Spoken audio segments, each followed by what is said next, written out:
Hey, worship leader, welcome back to the channel. Today I have with me Ryland Russell of RylandRussellTV.YouTube. Where can they find you? YouTube.com/Ryland Russell. I'm not cool like you guys. I need to come up with a brand, I guess, but I'm just Ryland Russell for now. No, you know everyone's going from their brand to personal brand. Everybody I see had a name and they're switching it to just their name. Okay, so I'm on trend. Let's go. You're on trend because you may start talking about lawn mowing or something, and that's right. Yeah, and then you'll still be on brand because it's you. I'm the one who messed up. I'm Hey Worship Leader. Now we have to talk about worship leading, but that's okay because that's what we're going to do today, anyways. We're going to talk about leading healthy change, and I invited Ryland on here because you just went through some recent change at your church. I thought we could talk about that and maybe out of that story, some principles that we can talk through that might apply at different levels. And so people watching, thank you for watching. Go ahead and subscribe to his YouTube channel. Get that up front out of the way because you have to say it. You don't have to say it. I don't have to say it. Anyways, you guys know. Yeah, let's talk through the change that y'all just made, and then we'll glean some wisdom from it. Now, you guys just made a shift in your services. What was it? Yeah, so here at Central Baptist Church, we moved for the last 25 years, our Sunday morning schedule has been that we did a traditional service, Sunday school in between, and then a contemporary service. So we had those 3 kind of hours that we were working with. And then 2 weeks ago, we've done this for 2 weeks now. So, I'm a pro at this, guys. Yeah. We switched things up to having 2 identical modern services and 3 small group hours. So we've changed a lot of stuff on our Sunday morning programming. 3 small group hours, 3 different hours where small groups will reside on a Sunday morning? Yeah. So moving from, that's part of the change as well. So it's not just the services that change. It's also our complete small group model, moving from a Sunday school model to incorporating off-campus small groups and a small group wing that has to force us into doing 3 different hours because of classrooms and all these different things. So it's fun. It's fun. Hey, dude, this is my channel, so we can do what we want. But the B-reel just went off. Did yours go off? Let's do it. I'm doing it. If y'all on our B-reel, you can find me. Let's do it at the same time. All right, I'm about to go. Okay. Oh yeah, that's good. That's good stuff. Wow. Follow us on B-reel. I think mine's authentic. Mine is Hey Worship Leader. I went ahead and went with the brand. I didn't go with my personal name. That's how real I am. That's funny. Hey, I saw yours. Oh, that's your setup. Okay, anyways. So y'all went through some changes. Now, you said the word modern. Yes. That's good, but not contemporary anymore, but just modern. Yeah, we wanted to move to just erasing everything from the past way we were doing it. And so, using a different verbiage, it's pretty much what we were doing in our contemporary service. But I think a lot of times in the Bible Belt here, contemporary, a lot of times is more of like a blended service. And so that's definitely not what we're doing. It's identical haze, full band, lighting, all that stuff that we were doing in both services now. So just for a little context, like our church, Central Baptist, is 60 years old. This is our 60-year anniversary. And so if you think about it like this, a big boat is a lot harder to change the direction of than a little boat. And so our boat was getting pretty big and has been in quite the passage and rut that we've been in for a long time. So it's hard to do that. And so we've tried to be pretty strategic about it. Luckily, my pastor, his doctorate is in strategic leadership. And so he's done a lot of things right that I've gotten to kind of reap the benefits of, I feel like, and as our staff. And so it's been very healthy. We've had the highest attendance the last 2 weeks than we've had since last Easter. And so, not that we weren't afraid of what could happen, but God's been really good to us through it. Oh, praise God, because I hadn't heard that little fact. So that's amazing. I think my follow-up question was, it's been 2 weeks now. The crowd that was in the traditional service, have you gotten any? I have a lot of emails like, I hate this. Why did you ruin church for me? I'm leaving. Sure. Yeah. Well, I think a few things played into this whole progression with the change. And I've been here 12 years, right? So one good thing is that I do have some social capital with that crowd of our church. that was definitely the biggest concern for me. Small groups I didn't really care about because I don't have to mess with that. So we did have some flack with that, but moving that was going to be pretty hard. And so we did a lot of upfront stuff, just trying to do some one-on-one talking with them and their small groups, and just, eliminating some fears, answering some uncertainties that they might have, or just some false things that maybe they were expectations because they haven't ever been to that other service. And, but even bigger than that, just casting the why. And that's, I think, so important. That's one thing that just is hammered here so often when we're dealing with change, that I think you have to think about any change that you're doing. We're talking about changing our services, but it could be something just small as a worship leader you want to change on your team. It's got to start with why. Who is that? Simon Sinek, or I don't remember. Yeah. I've never read his book, but everybody talks about it. But it makes sense to me. Start with why. Start with why. And so that's what we've done with them. Now, there's been pushback from a small group of people, and we've had people leave our church over it. And you know what? That's okay. Because at the end of the day, like, we have to be who God is leading us to be. And there's other great churches here in our town that they're plugging into. And you know what? God's going to use them in a different way than he would here at Central. And that's okay. But as long as we are able to pastor them as best as we can and explain the why behind everything. And so for us as a church, we just got to the point where we've gotten to a plateau over the last 10, 15 years where we're just stuck at 400 people. No matter what we do, our Sunday programming as it was could not ever rise above that. And so the Unstuck group helped us kind of go through some of this change management, if you will. Yeah. And that was really helpful for us. But there's going to be pushback and things like that. But you just have to just try and handle it with grace. And one thing that I think is super important is that you confront problems and not people. So you keep your focus on attacking the problem and make it the enemy that needs to be fixed, instead of like people being problems. And we have to be empathetic to them. Like, I get it. My grandmas would probably really hate this change. It'd be super hard. And so, and that's okay. We can't see them as like the people are the problems. Like, the problem is the problem. Right. Man, that's good. So if we were numbering these, I don't know how organized we are with this, but the first one was how was it? Bring them along. Tell them the why.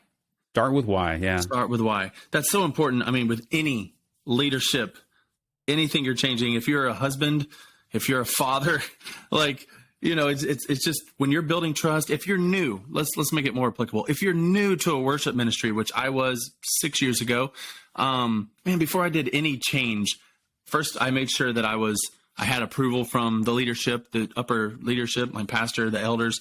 I didn't do anything without telling them first, and I explained the why to them. They were like, "You're good to go." So then I was like, I have them in my corner. So if I get these weird emails, I can bring them along. But if people just don't get it, and they're going to be hateful, which not in the church. But I'm saying if that stuff happens, I have them. I've built that trust, and I have that why, and that really helps. Yeah, that's great, man. What about number 2? Is there a number 2? Do we have? I would say number 2 would be that confront problems and not people along the way. That you keep your eyes on that. Another thing that I would say is just to communicate everything more than you would think, and realize that people are on a change continuum. This was really helpful for us. There's this little graph that we were shown, and that it makes so much sense. It's just a little hump here, and you can see there's the change makers. Those are us doing the change. Then there's this little segment of early adopters. Those are your people that are all in with the church anyways.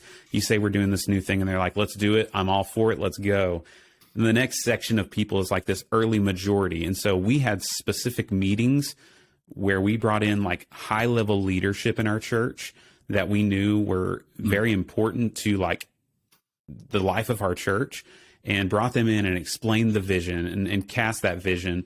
And that early majority, for the most part, was in at that point. But then you have this next section, the late majority, which are those prophet people in your church that kind of are like those, have you thought about this? Well, hold on, what about this? And they're kind of thinking through the problems and all of that stuff. And they're not going to come along until maybe they've seen it proven to work. So maybe after these 2 weeks, there might be some of that late majority that's okay. I see what this is all about. And then there's those people that are just like never adopters. Like if Jesus came and said, you need to do this, they'd be like, actually, like, are you sure? You know, like, and that's okay that we can't convince everyone. Right. And that's okay. People are on the continuum and we have to just pastor them through that. Yeah. Yeah. You have to just convince the tithers. That's really all that matters. That's a joke. That's a joke. Don't. Sad but true. Yeah. Another thing that I think was important that we've had to realize as a staff is that like leading change is not just part of my job. Leading change really is my job.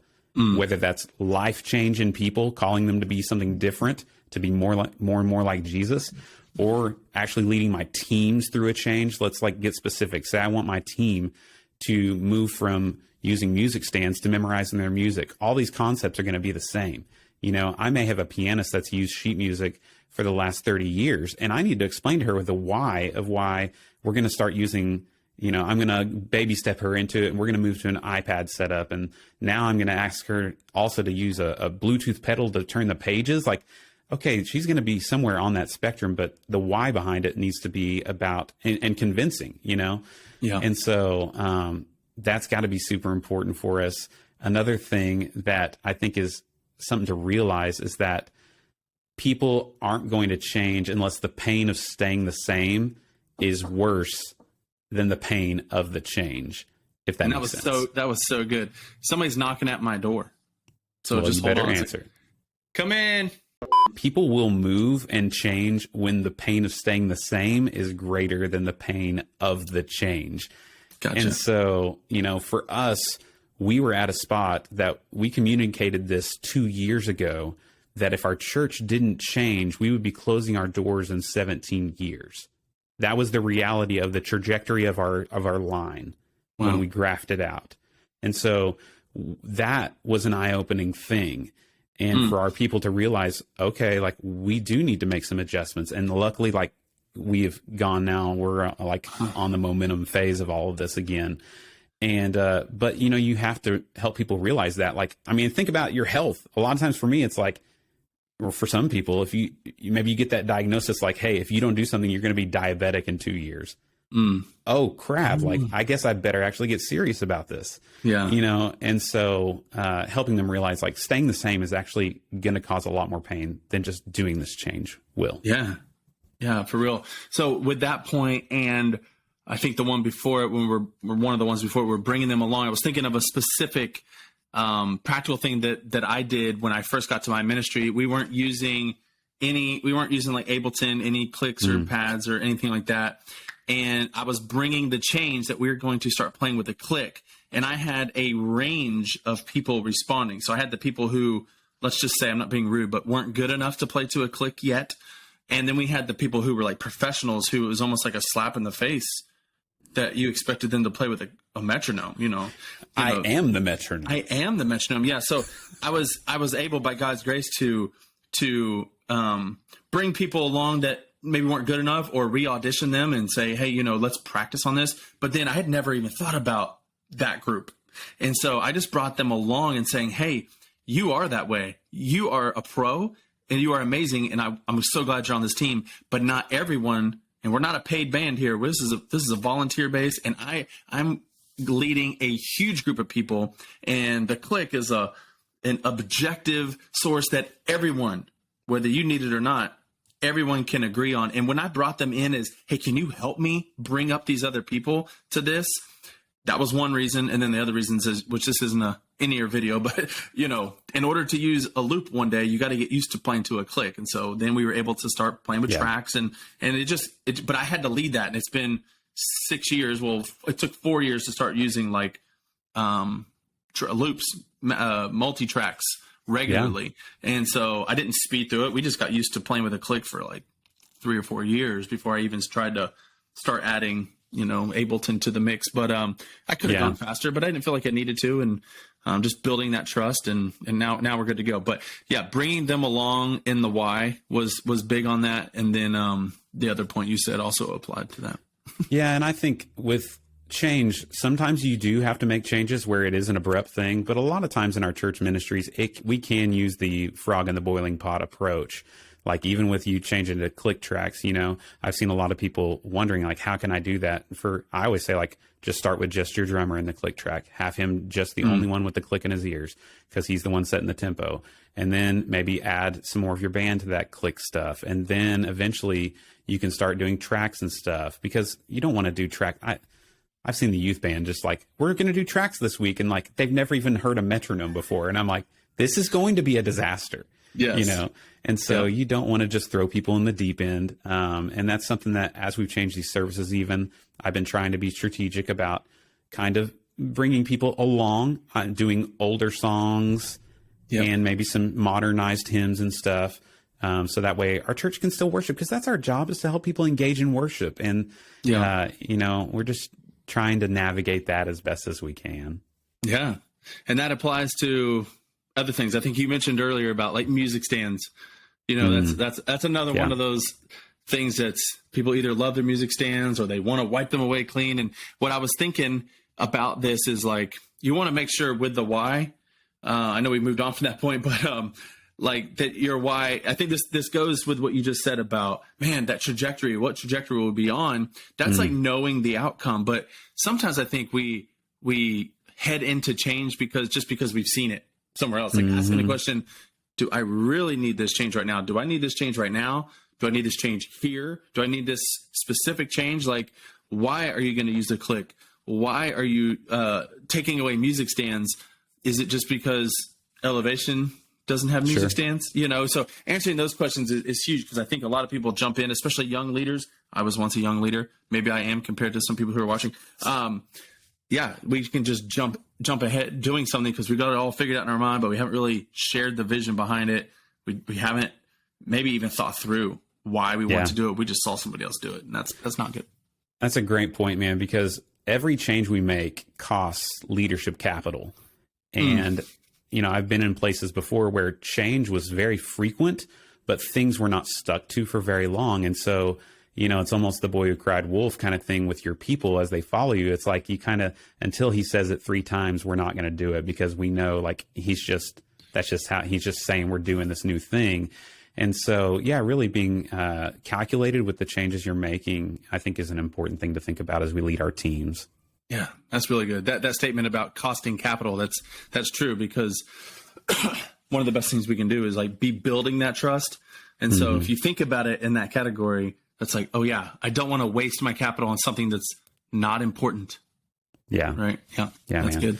I think that just to sum it up, I'd say eventually, like, we just have to pull the trigger sometimes, and that can be the hardest part. Like, you don't know how many times we sat around our whiteboard and drew up every different scenario that, like, trying to figure out how can we make this work for every person. Oh, wait, but what they teach in that Sunday school class, but their kids in that nursery, and then they can't attend. And then it's like, at the end of the day, like, we just got to make a decision, and someone once told me you got to grow a pair and put on a cup at the end of the day. So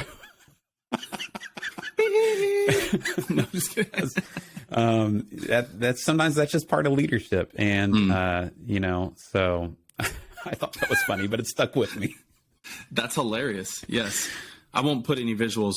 Like, I didn't know if I was going to put visuals on this video, but I'll just keep that one out. But that is helpful. Like, you are in a place of leadership. If you are watching this, you are the leader. And a leader is like you said, we are change agents. Like, it starts with us. Don't let, I think the people pleasers, the ones who fear man, those are the ones that have the biggest problem of thinking through everything. And you're not going to make it all right. My pastor has often said, like, with any change, even with small changes, like if someone isn't, like, you can just expect that someone's going to be upset about something. Yeah. And that's fine. That's normal. You're dealing with a big group of people, and preferences get stepped on all the time, and whatever it is, especially with music and things that, people's schedules. And so, do pray about it, do the best you can. But like you said, just do it. Yeah, man.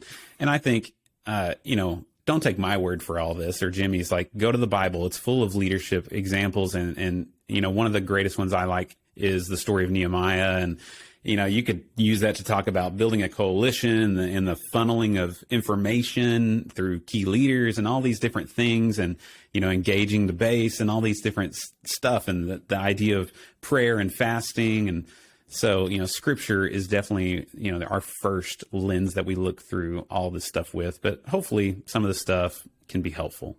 Yeah. And scripture, following the Holy Spirit, I think I can look back, and there have been times where some change was presented to me, like, you should make this change. And I almost felt forced, like, well, if they're saying it, it must be right. And I went forward with some things, and then when it backfired, I didn't really have, I just like, oh, I shouldn't even done this in the first place. So you have the Spirit in you. Let him lead you, and you be the leader if that is your position.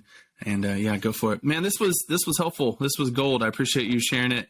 Appreciate you sharing the experience of your specific ministry. I hope it continues to go well. I'm glad to hear. I'm encouraged to hear that attendance is up, so we haven't scared people away, and hopefully the movement to that will bring more in for Christ and hear the gospel. Yeah, man, just reach more people for Christ. And that's what my channel is all about, is just documenting my worship ministry journey and trying to help people out with the stuff I'm learning along the way. And so if you're into that kind of thing, I try to be as open and honest as I can. I'm full-time at my church, and, some things I can't always share. But hopefully, if you come over to my channel, I'll help you out with leading worship and trying to figure it all out as we, week in and week out, do the grind. So, well, that's what I love about your channel. It's just your journey, and you have that personal brand, so it's real good, and the vlogs are great. So anyways, yeah, man, go follow him, like this video, subscribe, because there's more excellent content coming right around the corner, and I'll see you in those videos.